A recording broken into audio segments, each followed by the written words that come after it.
Ever wonder what you would get if you mix Cooking Dash, Diner Dash, Stardew Valley, Sims, and a little bit of RPG aspects into one game? Well, you get Traveler's Rest.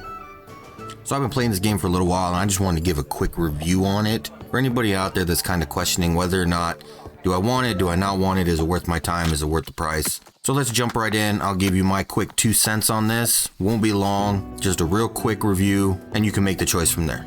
So Traveler's Rest is an RPG tavern sim style fantasy game where you're the innkeeper of basically a fantasy tavern. Whole goal is rebuild the tavern from its rundown shambles to being a bastion of social grace within the town. The game has aspects of all the games I mentioned in the beginning of Cooking Dash, Diner Dash, the farming and mat gathering that has to do with Stardew Valley, and even the RPG stuff where you're off exploring the world, interacting with NPCs. The game has everything you would expect from an RPG, along with the usual fantasy Sims kind of games.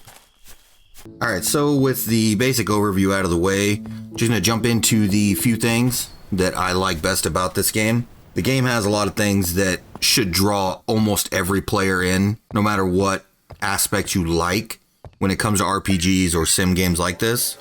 So here's just a few of the things that I like about the game that keeps me coming back, keeps me playing it.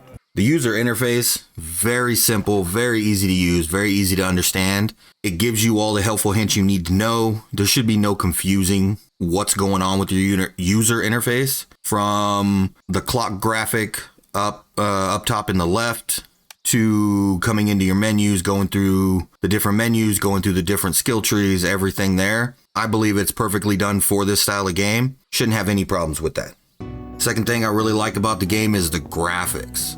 The graphics of the game kind of give you that old school, like it was an RPG style game from the early 2000s when these kind of games were big, but the graphics are also into the advancement of today's RPG style games. So you kind of get that both feel of old school and new school at the same time. Love that kind of aspect of it. Another thing I really like about the game is the skill tree setup. The way the skill trees are set up into the different job styles, whether it's your cooking, whether it's your construction, for carpentry, stoneworking, blacksmithing, all of it comes together in a very easy to understand way, and the way it's laid out in the skill tree with your skill points, I love it because you don't have to stay on a set path. You can mix it up and get to the end of the way you want to. You're not on a set path. Like a lot of other games try to keep you on that set path. This one allows you to break it up how you feel you want to do it. Another part of it that I love is with the tavern aspect of it, you're not required to be open. Unlike other games where you get locked in to you're open from 8 a.m. to 5 p.m. and you basically have to be working that whole time, you can close your tavern for a few days and spend that whole time collecting mats, making food, getting everything ready for when you open the tavern up again. And you can close it anytime during the day, you can open it anytime during the day. And it just makes it that much more enjoyable when you're not required to actually stay in the tavern for most of the day. You can actually run out, get mats, do what you want to do, and just keep the tavern closed if that's what you want. And one of the little things I like about the game is when the tavern is open and your customers are there, I love reading all the little interactions they're having at the tables. You'll see chat bubbles popping up with some weird stuff, and it's fun to just listen to their read, since you can't actually listen to them, read what they're saying to each other and about you. And they will say things about you. And I don't know why this is a little extra for me, but I love the fact that when a customer gets mad, you can just beat the crap out of them with your broom and send them on their way.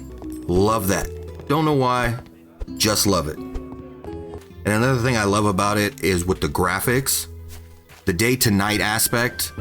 It's a little thing, but I've always found these kind of games that have the shift from day to night, where it's gradual, it doesn't just go from daytime to nighttime instantly. but there's a gradual drop off like the sun is actually setting. And when this game at nighttime, when you have the little firefly, the graphics, it just makes it look that much better. Those little details that they put into this game makes it fun to play, makes it fun to watch when you're running through the town at night, when you're running through and exploring at night.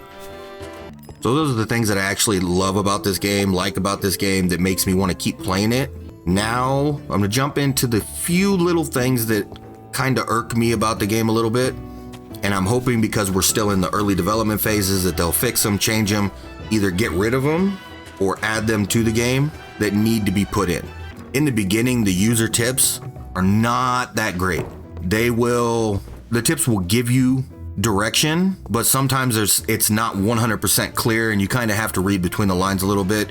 It can be a little irritating in the beginning, especially for a game that has this much stuff in it. You can kind of get lost in those user tips. I think they might need to tighten those up a little bit. And one thing I hope they add later in this game is a world map. I didn't see one. I didn't see a hotkey for it. It never showed me a world map during the little tutorials and things like that. So I haven't seen one, and I hope they add one to it, just to make it a little bit more easier when you're trying to get around and figure out where you were and where you are and how to get home. And I hope they add fishing. If there's fishing in this game, I haven't made it there yet. Still early gameplay for me. Not really early, but still early. Still in the first year. So I haven't seen the fishing yet. If there is fishing in this game, outstanding. If it's not there yet, they need to add that. That aspect will make the game so much better. Even though there's a lot of people out there that don't like fishing in these games, I absolutely love it. And I need it to be there. And one little thing that I have not figured out how to do: how the hell do you make your cat like you? I have had that thing forever, and I pet it 30 times a day and it still doesn't like me. The heart never changes. If you know how to make that cat like you, please let me know. I have no idea how to make your cat like you, and it's just irritating. And there you have it. That's my quick review of Traveler's Rest. It's a game I enjoy. It's a game I think most people that like the genre game will enjoy. I really think that it's worth the little price it is on Steam at the moment. If you're not in a position to pay I believe it's $15, $20, if that, wait for a sale. You will not be disappointed. If you're into this genre of game, this chilled sim, farming, gathering kind of roleplay game, you will enjoy it. Since it's still in the early stages, there should be a lot of stuff getting added over time. And if you already have it and you're already into the game, as this stuff comes in, should make it much more enjoyable as the developers continue to develop the game and make it a solid sim RPG that everybody will love. That's all I got for this one. If you have any issues with my review, if you think something different, leave your comments below, let me know. And hey, do the channel a favor, give it a like, subscribe. More reviews, more games coming. We'll see you guys in the next one. Later.